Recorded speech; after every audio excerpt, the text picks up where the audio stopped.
Bonjour et bienvenue sur le journal d'une lycéenne. Votre hôte Léane au micro. J'espère, comme d'habitude, que vous allez pour le mieux. Moi, personnellement, ça va. En ce vendredi 19 novembre, je vais vous annoncer que oui, je suis encore seule, premièrement, mais c'est pas grave parce que je vous ai préparé des sujets inédits aujourd'hui.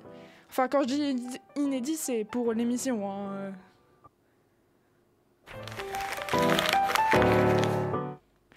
Effectivement, aujourd'hui, nous allons parler de la Grande Muraille de Chine, premièrement.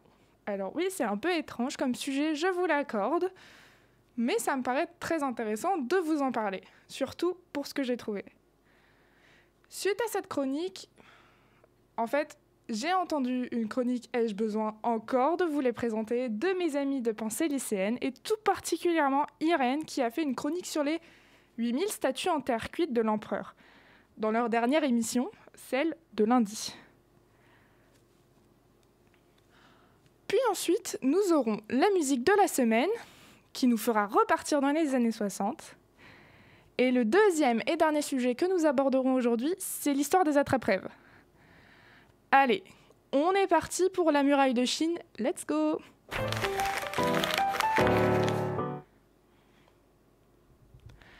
Alors, la Grande Muraille de Chine, aussi appelée Changcheng, en chinois, désolé ma prononciation laisse à désirer, est un ensemble de fortifications militaires détruites et reconstruites plusieurs fois. Elle servait de base à défendre la Chine, le nord de la Chine, encore plus précisément. C'est la structure architecturale la plus importante jamais construite par l'être humain, à la fois en longueur, en surface et en masse. Et oui, rien que ça. Populairement, on désigne sous le nom de Grande Muraille de Chine la partie construite durant la dynastie Ming, qui part de Shanhaiguan, sur le territoire de la ville de Qinhuangdao, dans la province du Hebei, à l'est, pour arriver à Jiayuguan, dans la province de Gansu, à l'ouest. Et là, ça vous fait beaucoup de noms à retenir. Grosso modo, ça part d'une ville à l'est et ça finit à l'ouest. Enfin, ça c'est quand on parle de la Grande Muraille de Chine, la partie la plus connue. Sa longueur varie selon les sources. Selon un rapport de 1990, la longueur totale des murs serait de 6259,6, pour être précis, kilomètres carrés. Des études par satellite ont montré qu'en réalité, il n'y a pas une muraille de Chine, mais pas moins de 16. La Grande Muraille de Chine, ou plutôt devrons-nous dire les, est une des principales attractions touristiques du pays. Environ 15 à 16 millions de personnes visitent la muraille de Chine chaque année. C'est énorme. En raison de sa longueur, elle est nommée en chinois la Longue Muraille de 10 000 lits. Le lit étant une ancienne unité de longueur chinoise et 10 000 symbolisant l'infini en chinois. Depuis 1987, la Grande Muraille de Chine est classée au patrimoine mondial de l'UNESCO.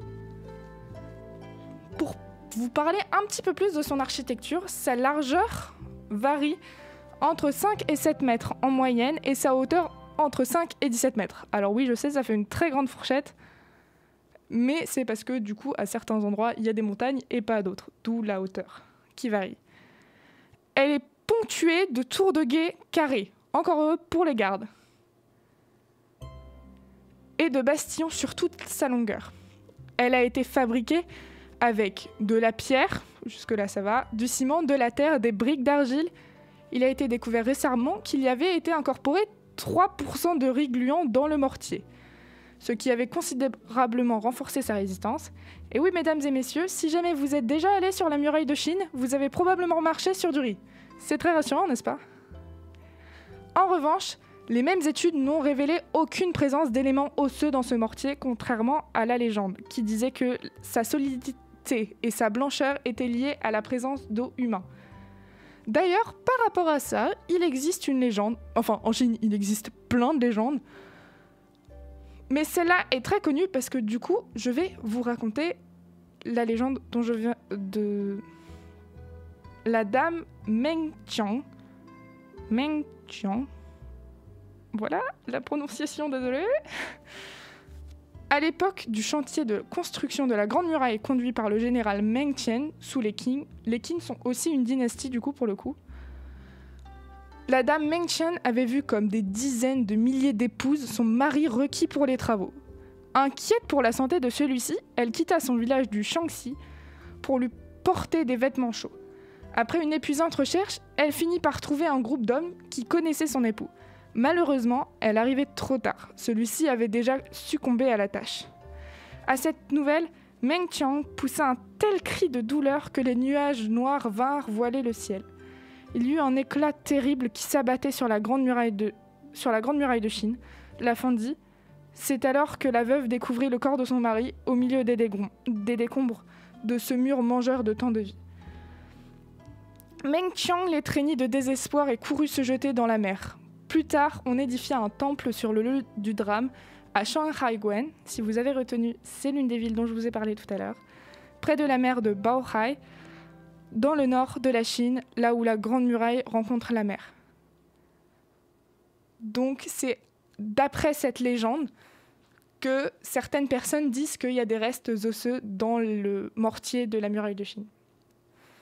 Le mortier, du coup, j'en parle depuis tout à l'heure, mais il y a peut-être des gens qui ne savent pas ce que c'est. Le mortier, c'est les espèces de joints qui relient les pierres entre elles. Voici la triste légende de Meng Qiang. Je vous l'ai raccourcie ici, mais vous pouvez trouver des versions plus longues et plus précises sur Internet, par exemple. Voilà, c'est déjà la fin de cette chronique. On passe maintenant à la musique de la semaine. J'espère que cette chronique vous aura plu quand même.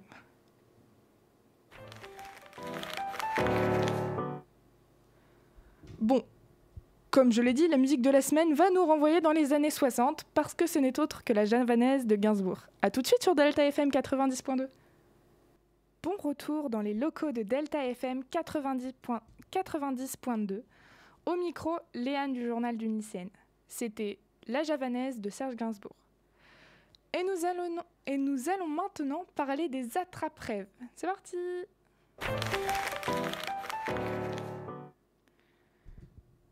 Alors oui, on va parler d'attrape-rêves. J'en ai un dans ma chambre et je me suis demandé d'où ça venait, à quoi ça servait, à part faire beau dans ma chambre. L'attrape-rêve trouve son origine dans les anciennes légendes des tribus amérindiennes. Utilisé de nos jours pour décorer les chambres, comme je viens de vous le dire, il est pourtant chargé de symbolique et de spiritualité. Je vous invite à découvrir la légende de l'attrape-rêve, son origine et sa signification. Ça fait beaucoup de choses. Déjà, pour commencer, qu'est-ce qu'un attrape-rêve ? C'est une très bonne question. L'attrape-rêve est un objet artisanal qui protège son détenteur pendant son sommeil en filtrant les mauvais rêves et les rêves inutiles, et ne laissant passer que les rêves. Le capteur de rêve traditionnel, donc l'attrape-rêve sous un autre nom, est composé d'un cercle en saule au sein duquel on réalise un tissage en forme de toile d'araignée. Quelques rubans, perles et plumes y sont suspendus. Parmi les nombreuses légendes qui comptent l'origine des attrape-rêves, j'en ai retenu une seule que je vais vous conter ici. En effet, chaque tribu amérindienne, du coup, possède sa propre légende sur les attrape-rêves. Et il existe beaucoup de tribus, d'où le nombre de légendes. De très nombreuses légendes, du coup, permettent d'expliquer la transmission de cet objet. Il ne faut pas confondre les deux. C'est un objet sacré aussi. Elles varient selon les tribus et les époques dont elles sont originaires. Les rêves, les songes, les araignées sous forme animale ou divine, les divinités sous forme animale, comme je viens de le dire par exemple l'araignée, ou humaine, y tiennent en général une place primordiale, de même que les chasseurs, les grands-mères, nokomi, en langue algonquienne, les enfants et les dirigeants spirituels, chamans, hommes, médecins, etc. sont aussi très présents. On est parti pour la légende. Il y a bien longtemps, lorsque le monde était encore jeune, dans un village autochtone, un homme dormait avec ses frères et sœurs dans leur maison longue. Une maison longue, c'est une maison faite faite de bois, de brindilles, etc. et qui a une forme plutôt longue que large. C'est pour ça qu'on appelle ça les maisons longues. Un jour, l'homme partit à la chasse pour aller chercher le repas pour les prochaines lunes. Il partit loin afin de trouver un orignal. C'est une sorte de cerf, les connaisseurs m'en voudront de dire ça, mais c'est un mammifère qui ressemble très fortement au cerf avec un nez légèrement plus allongé. Enfin, légèrement, non, si, allongé quand même. Bref, un orignal donc s'abreuvant d'eau de sources pures coulant de montagne. Il traversa rivières et fleuves avec courage et détermination, sans apercevoir de chevreuils ni d'orignaux dans les environs. Il décida alors de repartir vers une montagne, songeant que le repas allait bientôt être servi. En chemin, il aperçut une grotte immense dans laquelle pouvait se trouver n'importe quelle bête. Il y entra en y projetant tous ses espoirs. Dans la grotte, l'orignal était absent. À la place, un esprit malveillant s'y trouvait. L'homme se sentit mal, certain d'une sombre présence dans ses profondeurs. C'est alors qu'une bête surgit, des yeux couleur de sang, un poil noir comme la nuit, un museau retroussé et des crocs prêts à mordre la chair. L'homme sursauta et s'enfuit paniqué, abandonnant son arc derrière lui, avec une minuscule lueur d'espoir de rester en vie. De retour au village, l'homme avait les bras vides, pas de nourriture ni d'armes pour chasser d'autres bêtes. Et il avait été terrorisé à l'idée de retourner à la chasse. Le soir même, il n'y avait pas trouvé le sommeil. Dès qu'il s'endormait, il voyait encore ses yeux de couleur sang le fixer et la bête au poil noir prête à le dévorer. Le soir suivant, il essaya à nouveau de dormir, mais sans résultat. Nuit après nuit, lune après lune, l'homme ne pouvait plus dormir sereinement, l'esprit de la bête aux yeux de sang le hantait. Plusieurs soleils passaient et rien ne changeait. Une nuit, l'homme se leva, après un cauchemar, et sortit du village, et partit vers la forêt. Mais exténué, il s'endormit sur le sol couvert de branchages. Le lendemain, à l'aube, l'homme s'éveillait impressionné. Il n'avait fait aucun cauchemar. Il leva les yeux et aperçut une toile d'araignée où perlait la rosée du matin. Il fit pareil. La nuit d'après, aucun cauchemar. Depuis, l'homme s'endormit toujours près de la toile qui, au matin, s'illuminait des rayons du soleil. Puis il raconta cette histoire à son peuple qui adopta cette technique. Voilà, c'est une des nombreuses légendes qu'on peut trouver sur les attrape-rêves. Donc, je sais que comme ça peut paraître bizarre, mais quand je vous dis qu'il y en a vraiment beaucoup, il y en a, je pense, des centaines.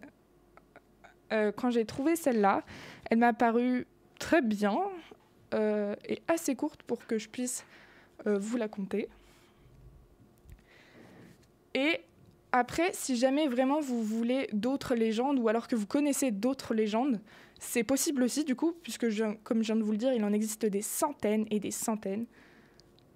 Et donc du coup, ça m'étonnerait même pas que personne ne connaisse celle-là, ou alors très peu de gens, mais par contre d'autres gens en connaissent des plus connus ou autre chose.